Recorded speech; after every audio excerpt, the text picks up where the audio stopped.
The pandemic hit the Gulf region hard, sending oil prices lower and freezing travel and tourism for months. Now on BBC World News, Sameer Hashmi finds out who the winners and losers were.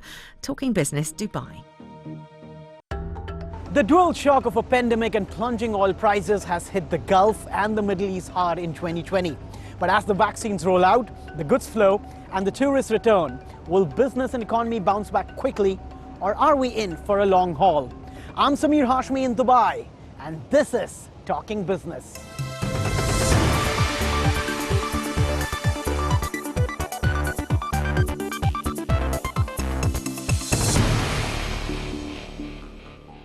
"2020 was a massive year of change. The COVID-19 pandemic ripped across the world and changed business perhaps forever.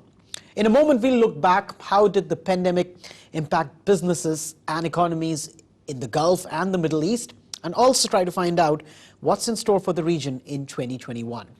My guests today are Sultan Ahmed bin Sulaim, who's the chairman and chief executive of Dubai DP World.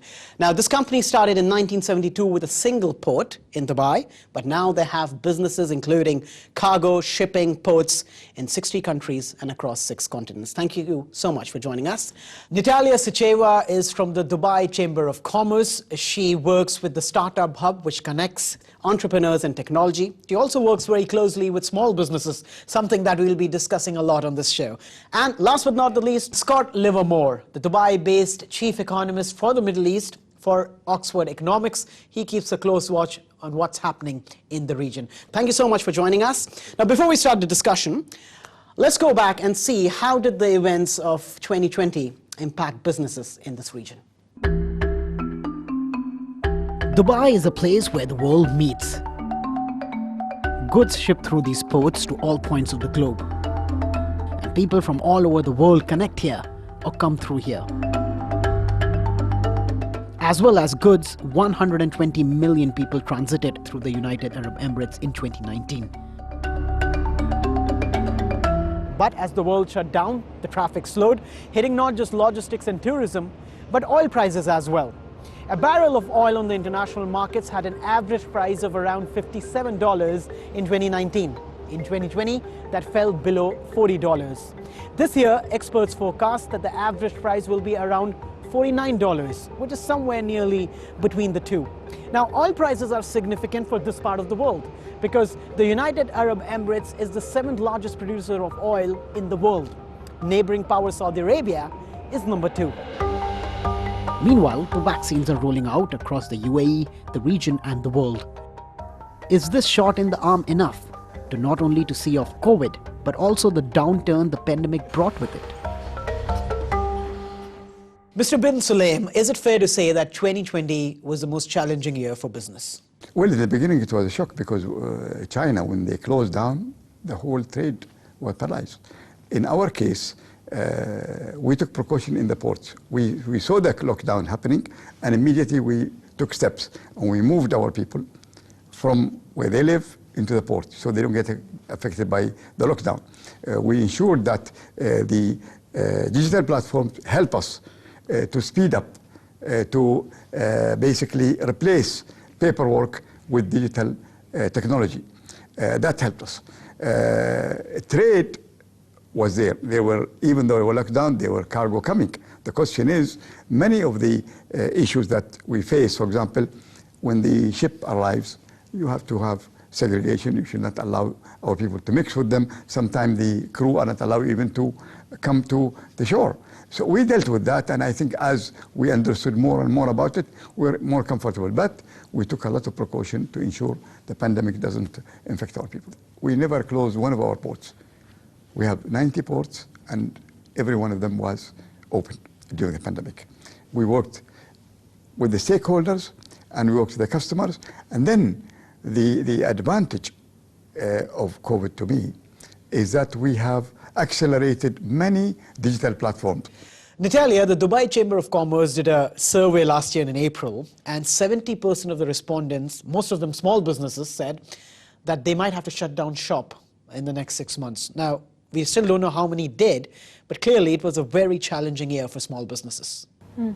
Well, I think I will just reiterate what you just said, that COVID-19 has put unprecedented challenges and pressures on both the community and the startups and SMEs.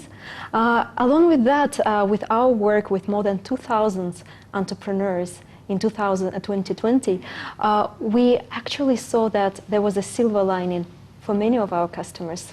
It's attributed very much to the pivoting of the business model, pivoting the new markets, pivoting around how you serve the customers, how you communicate with those.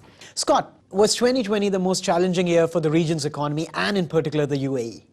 I think firstly you have to look at it from a global perspective. It's a once-in-a-lifetime crisis, and every country in the world has been hit really hard by the pandemic and the measures implemented in order to control the pandemic. Within the region, we had the double whammy. We also saw oil prices slump below $20 a barrel, well below what governments have budgeted. And those two crises interplay. Typically in the region, when oil prices slump, governments spend money. But during a COVID crisis, when the economy is being hit really hard and the region's fairly exposed given dependence on travel and tourism, we need the government to spend and support the economy. Mr. Bin Sulaim, an unprecedented year like that, how do big businesses deal with it? A company like yours, which is one of the largest port operators in the world, how did you deal with the impact on your revenues and cost, which was unexpected?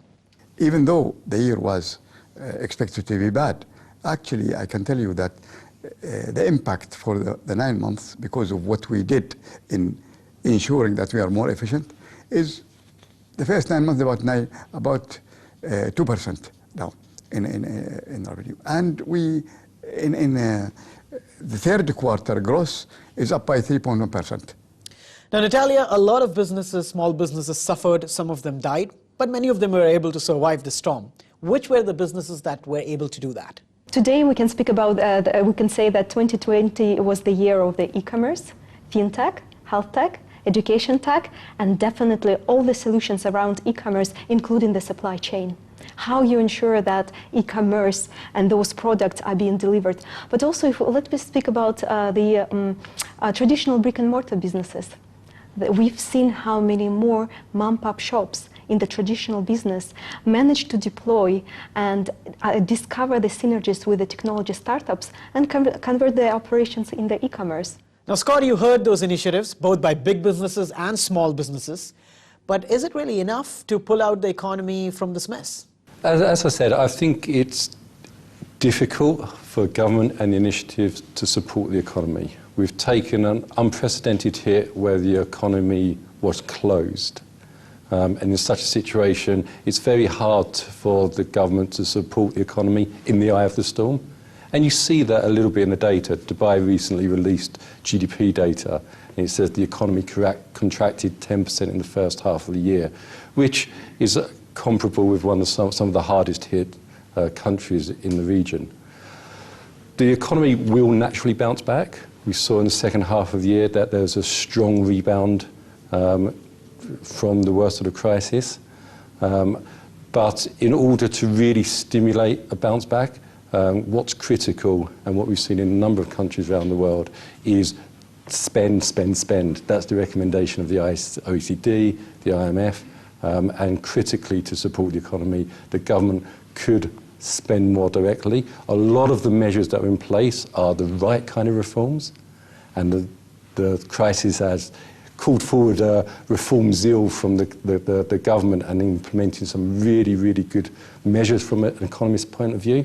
But a lot of these measures on the supply side are readying the economy for the recovery, whereas to stimulate activity and prop the economy up now, it's much more about spending. That's an interesting point you raised about spending, because it's not just the UAE that was hit badly, it's pretty much the whole region. The plunging oil prices created a huge crisis for the economies in this region. So give us a sense, how has 2020 panned out for the Middle East region? I think the governments of the region feel constrained. If you look at every episode of weak oil prices, the governments within the region have almost always slashed spending. And to a degree, you've seen that during this crisis. Across the region, the direct fiscal support from the government has been in the region of 1% to 2% of GDP. If you look in parts of Asia, Europe, US, you're seeing double-digit support, so really much greater fiscal stimulus. We would argue, and have argued, that the government shouldn't feel constrained. They have most of the governments in the region, there are some exceptions, most of the governments in the region have significant financial assets. They are able to raise money on international markets, and they can use that money to stimulate the economy. Mr. Bin Sulaim, in your business, you deal with a lot of countries across the globe. Which were the regions that handled the situation well, and which were the ones that were hit badly? It doesn't matter which country. The industries, I think you should look at. So travel, hospitality, they were hit very bad. As far as doesn't matter which country it is. But what we did in UAE is the stimulus that the government have taken in the central bank providing funds for the banks, in the charges that were reduced. I think that helped. So what we did here in our country, which I feel will be the first to bounce back, because we took precautions in the lockdown, so we know the extent of this COVID, and we did the stimulus, which is even extended another 3 months to help the people cope with it. But the interesting thing I would say is that COVID definitely have affected many companies. In reality, it's not a bad thing, because the weak companies who really didn't have a chance, they didn't survive. But I think what we will have now is strong companies who survived the COVID and they can stand their feet. So we are very optimistic about what has happened will give us strength for the future. Well, hold that thought, because we're going to discuss that future in a moment. We're going to take a break, and when we come back, we are going to discuss what's in store for the region in 2021, and also talk about one of the biggest events in this part of the world, the World Expo. We've got an exclusive interview with the managing director of the event, Reem Hashimy. All that and more after this short break.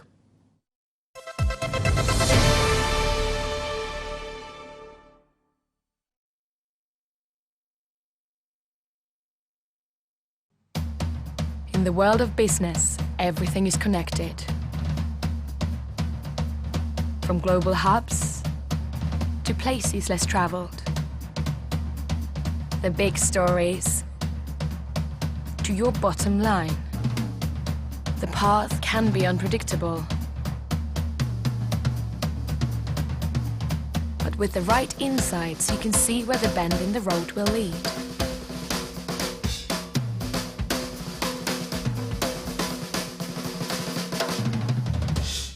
Business on BBC News. Make the connection. I'm at Windsor Castle for the funeral of the Duke of Edinburgh on Saturday.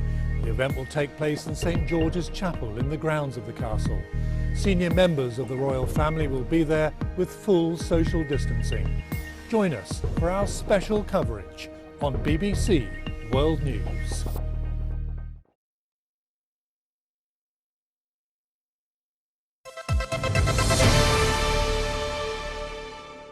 Welcome back to Talking Business. I'm Sameer Hashmi in Dubai, and we are discussing how has COVID-19 impacted business and economies in the Middle East region, and how are they gearing up to face the challenges in 2021, even as the vaccines roll out.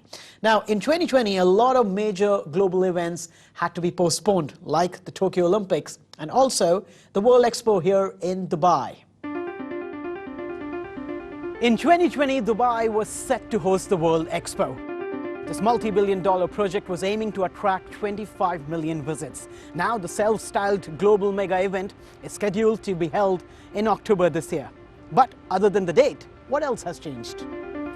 I sat down with the managing director of the World Expo, Government Minister Reem Hashimy, to find out how the decision to move the event back a year came about.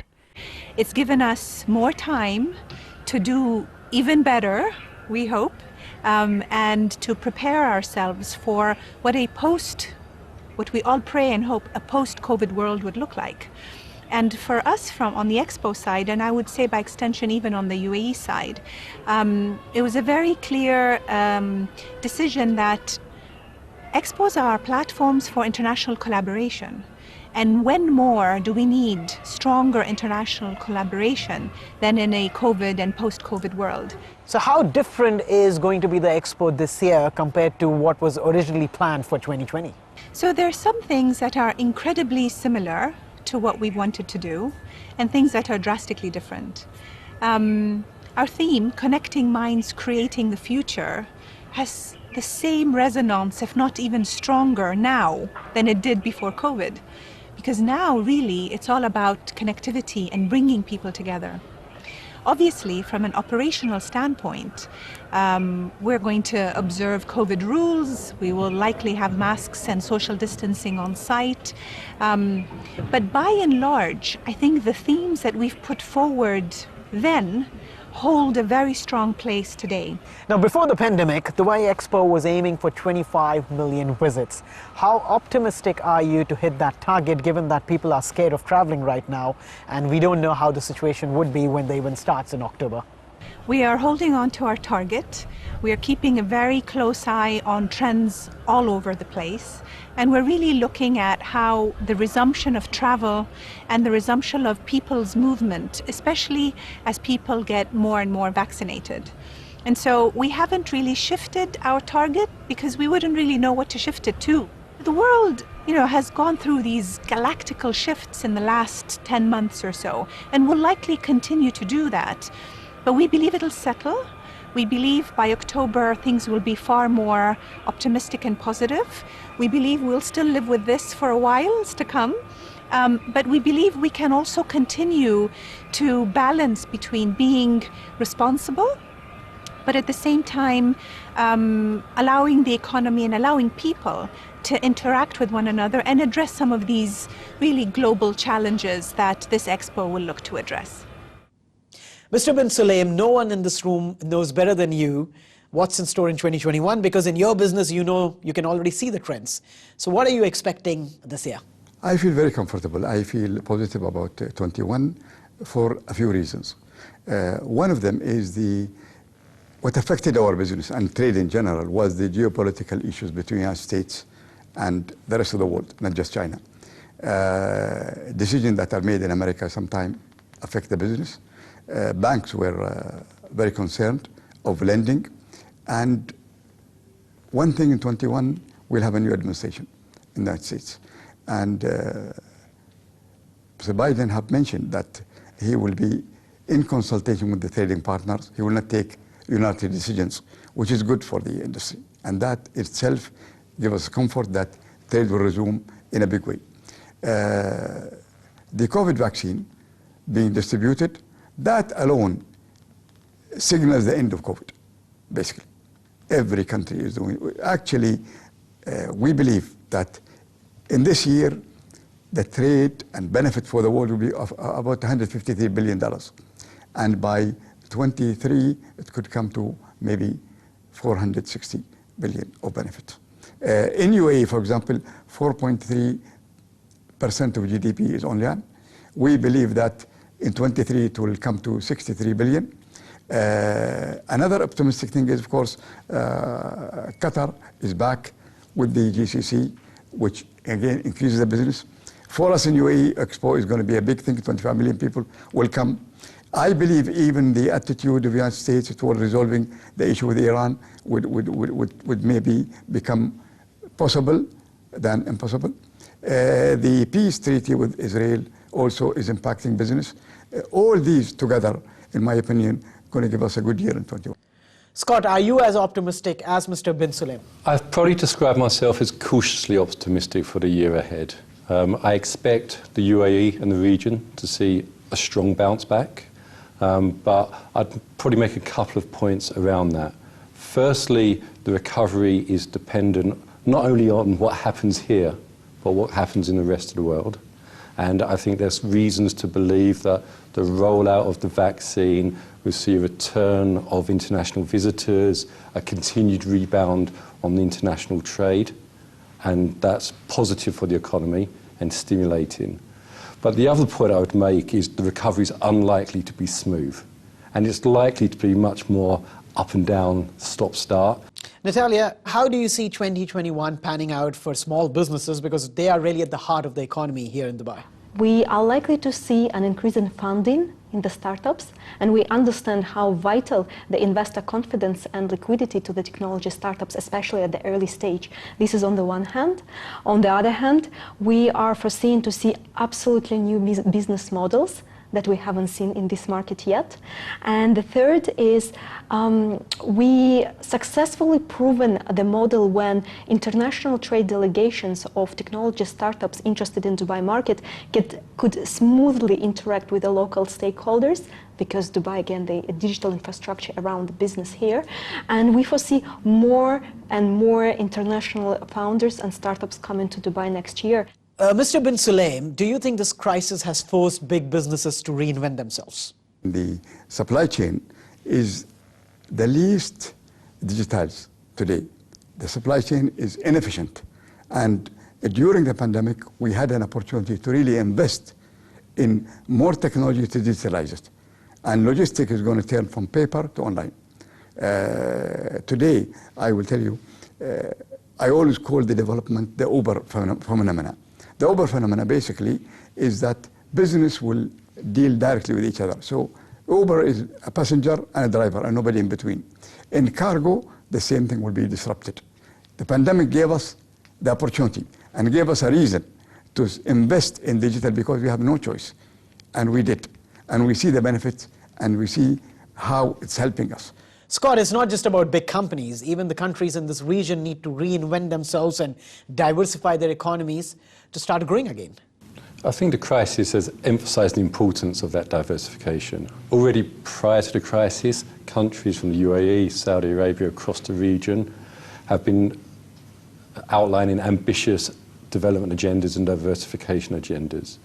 And that's only likely to continue. I think for reasons of weak oil prices, for reasons of COVID, we've seen a pause for breath. And then the governments around the region are going to refocus and try to identify those sectors that offer the best opportunity for non-oil GDP growth, offer the best opportunity for diversification. Mr. Bin Sulaim, if I had to ask you, what's the one big opportunity and what's the one big challenge in 2021? What would be those? Well, big opportunity for us really is increasing our investment in emerging markets. And Africa is on the top of the list for us. And we are working, and you will see in the news what we do in Africa. We are well connected, and we are not just as a port. You know, in Africa, 800 million people live in landlocked countries. So in Rwanda, we have a huge distribution center, which is a dry port. And we're connecting people. We are using also technology whereby people can make payment for product using the digital technology. And so opportunity is there. Challenges, there is always the fear of the of basically this COVID that is going to linger for a longer time. But I feel comfortable that as soon as this vaccine is distributed, it's going to be the end of it. My personal feeling. The big worry in 2020 was, when will the vaccine be ready? And as long as we don't know, that was the fear in 2020. 2021, it is available and it's distributed. Well, that's an optimistic note to end the program on. Will 2021 be the year of hope and recovery? I want to thank all my guests for joining us on this program. Thanks a lot for watching Talking Business. This is Sameer Hashmi in Dubai, signing off. Goodbye.